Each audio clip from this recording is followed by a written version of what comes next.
Petit point sur certaines lectures que j'ai lues récemment. Déjà, on va commencer par Elantris, que j'ai lu sur ma liseuse en VO. C'est le deuxième livre que je lis en VO. J'avais lu The Poppy War il y a 2-3 mois. Et The Poppy War, j'avais trouvé ça facile à lire, sachant que je ne suis pas non plus bilingue. Mais Elantris de Brandon Sanderson en VO. Le début, en tout cas, à la fin, ça allait tout seul, mais le début était très compliqué. Bref. Mais j'ai passé un super chouette moment et je lui ai mis la note de 4,25 sur 5. C'est le premier roman de Brandon Sanderson, c'est de la fantasy adulte, faites bien attention. Il peut y avoir quelques sujets sensibles dedans. Faut savoir que pour la petite anecdote, c'est la Koboglo HD. Je sais pas si vous vous rappelez de cette liseuse à l'époque de le vieux Booktube. Et elle est toujours vivante pour l'instant. Et j'ai acheté ce livre quand le livre ouvert, je sais pas si vous connaissez cette chaîne YouTube, je crois qu'elle s'appelle Michaela. Et elle a repris YouTube tout récemment et j'adore sa chaîne, j'adore la suivre depuis des années. Je trouve son contenu tellement chill, tellement bienveillant, vraiment la définition du cosy, quoi. Je sais pas, t'es là, t'es sur ton balcon, t'as envie de te mettre une petite vidéo chill à écouter pendant que tu fais un truc, mais vraiment, ces vidéos, c'est le cas parfait. Bref, elle en avait parlé comme quoi ça avait été un immense coup de cœur, et c'est du coup Michaela qui m'a vraiment donné envie à travers ces vidéos à l'époque de lire du Brandon Sanderson. Et du coup, j'avais acheté Elantris en VO et j'y avais pas touché, c'était il y a des années. Et je me suis rappelé que je l'avais. Et donc, je l'ai lu et j'ai adoré. Le résumé, c'est un petit peu compliqué, mais disons que Elantris, c'était une ville autrefois prospère, qui était très, très brillante, qui avait pas mal de secrets, mais qui... tous les habitants d'Elantris détenaient des sortes de pouvoirs et ils étaient capables de soigner les gens, ils étaient capables de faire pousser n'importe quelle nourriture. Enfin voilà, c'était vraiment... Les gens d'Elantris étaient vus comme des dieux. Sauf que les gens d'Elantris n'étaient pas choisis par hasard. En gros, c'était les gens de la ville d'à côté d'Elantris qui pouvaient devenir des Élantriens en se réveillant un matin et en découvrant que, tiens, ils avaient la chevelure toute argentée, la peau presque faite d'argent, toute brillante. Et c'est comme ça que les gens se rendaient à Elantris et qu'ils avaient des pouvoirs un peu presque du jour au lendemain. Sauf que, du jour au lendemain aussi, il s'est passé quelque chose, on ne sait pas quoi. Et c'est ce qui a provoqué la chute d'Elantris. Les Élantriens, au lieu d'avoir des pouvoirs, de guérir, etc., en fait, ils sont devenus presque maudits. Au lieu d'avoir des cheveux d'argent, une peau d'argent, etc., il s'est passé tout l'inverse. Ils sont mis à avoir des taches, presque pas de moisissure, mais vous voyez le genre, des taches sur la peau vraiment pas belles du tout, avec une perte de cheveux. Ils se sont retrouvés tous chauves. Et ça, c'était pour les symptômes plus physiques.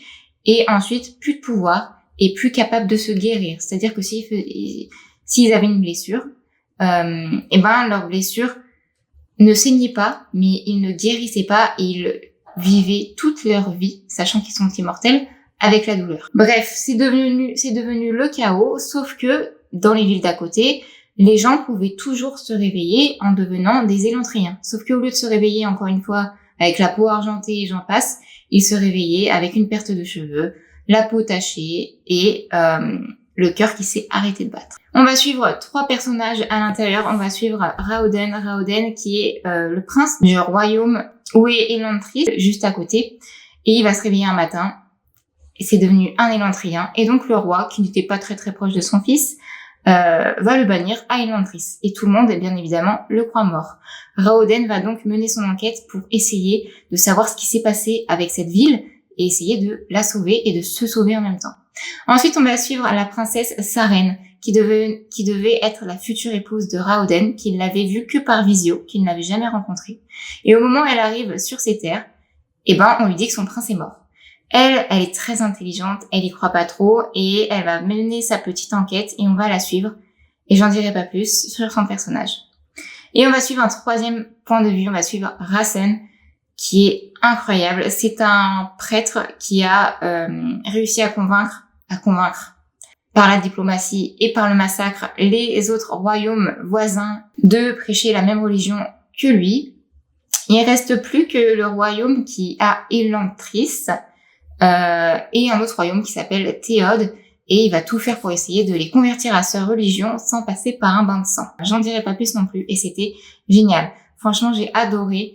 C'est le premier roman de Sanderson, donc la plume n'est pas parfaite, mais moi, étant donné que je me concentrais un max pour arriver à comprendre en VO, croyez-moi que ça m'a absolument pas dérangé. Je n'ai rien remarqué de bizarre par rapport à sa plume, mais c'est parce que j'ai pas d'expérience en tant que lectrice de VO.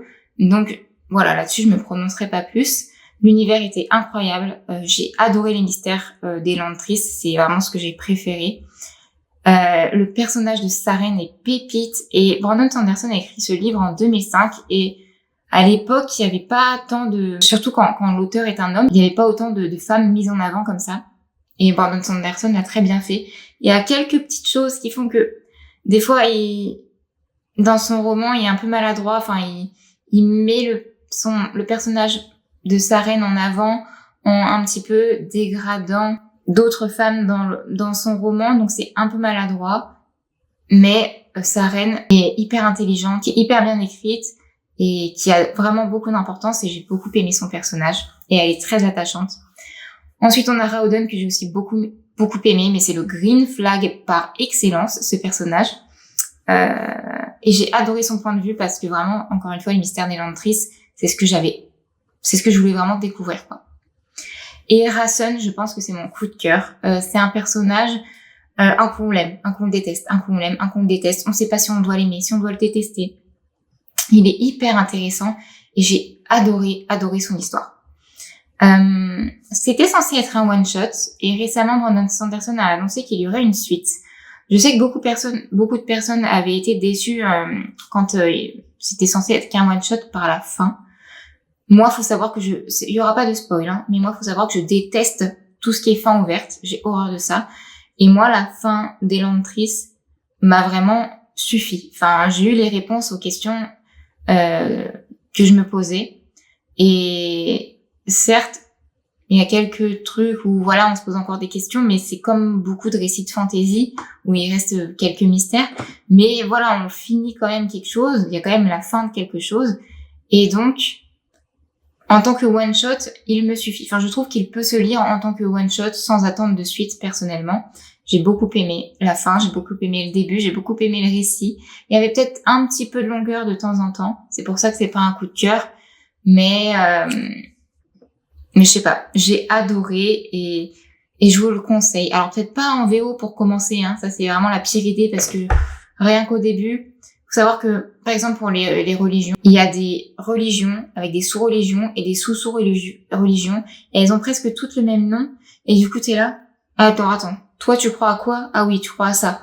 Ah oui, et ça, c'est quoi déjà? Ah oui, c'est ça. Toi, tu crois à quoi? Ah oui, tu crois à ça. Et ça, c'est quoi? Ah oui, c'est ça.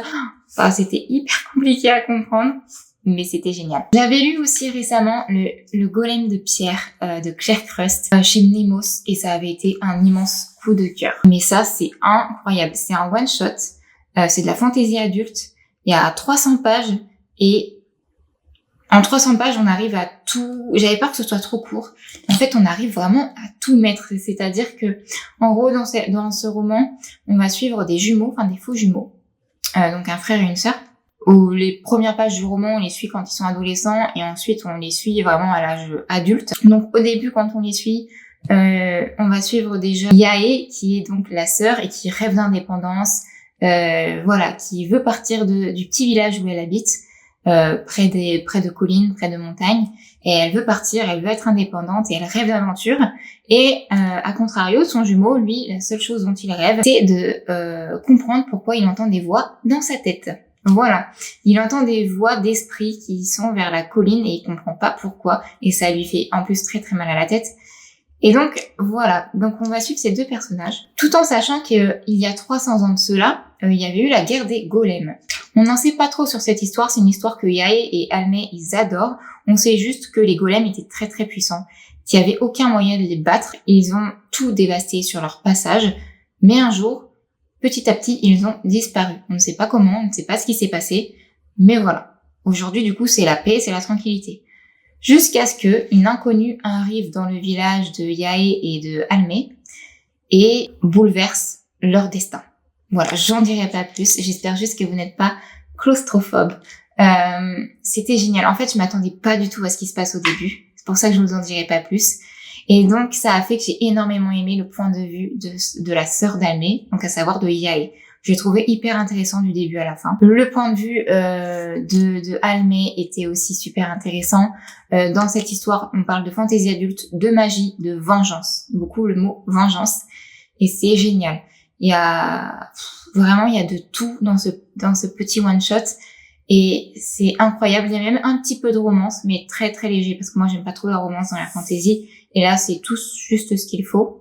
De temps en temps, juste Almé me tapait un petit peu sur le système et voilà. Bon, après c'est aussi à cause de il y a quelques trucs dans la romance qui m'ont un petit peu saoulée, mais sinon c'était vraiment incroyable. Je vous le recommande 1000 fois.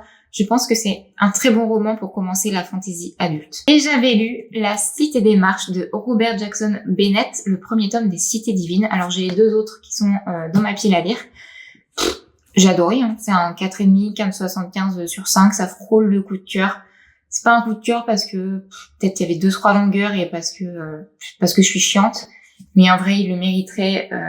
C'était vraiment très très bien. Les femmes sont mises à l'honneur et surtout c'est de la fantaisie adulte avec des personnages de notre âge, de mon âge, enfin on va dire, qui ont la trentaine, quarantaine. Alors j'ai pas encore 30 ans, mais voilà, je m'identifie plus à des personnages de 30-40 ans que des personnages de 16 ans. Et du coup j'ai adoré vraiment, mais des meufs hyper stylées et hyper badass, sans trop l'être non plus, parce que j'aime pas les personnages qui sont trop.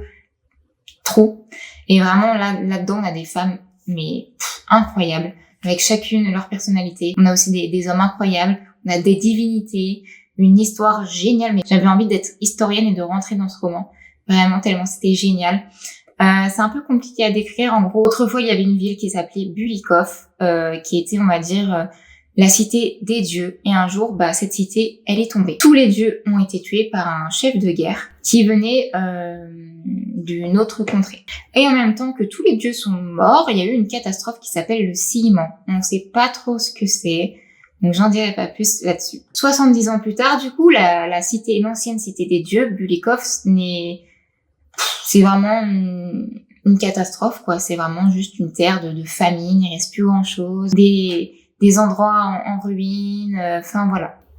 Il reste quand même quelques vestiges du passage des dieux, notamment des escaliers par-ci par-là qui tiennent en l'air par on ne sait quel moyen. Sauf qu'un jour, un célèbre historien est assassiné. Et donc, une espionne va être envoyée pour enquêter sur cet assassinat. Et elle va aussi essayer d'enquêter sur les différents miracles, les différentes traces de magie qui peuvent rester, sachant qu'il est absolument interdit d'en parler dans cette ville. J'en dirai pas plus, mais c'était vraiment génial. C'est complet, l'univers est hyper bien décrit, on est vite dedans, on s'attache au personnage. Je sais pas quoi dire d'autre en fait.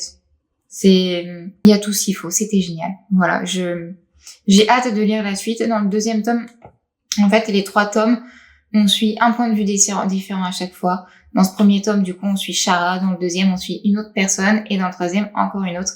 Et vraiment, ce tome-là a tout ce qu'il faut. Et il faut vraiment que je lise le 2e parce que je sais qu'il plaît aussi énormément. Voilà, c'est tout pour ces petits avis lecture. J'avais lu ces livres-là en mars, sauf Elantris que j'ai lu en début avril, dont je vous parlerai du coup dans mon bilan lecture. Mais voilà, je voulais absolument vous parler de la Cité des Marches et du Golem de Pierre parce que c'est vraiment des pépites de fantaisie qui, je pense, qu'il faut lire, quoi.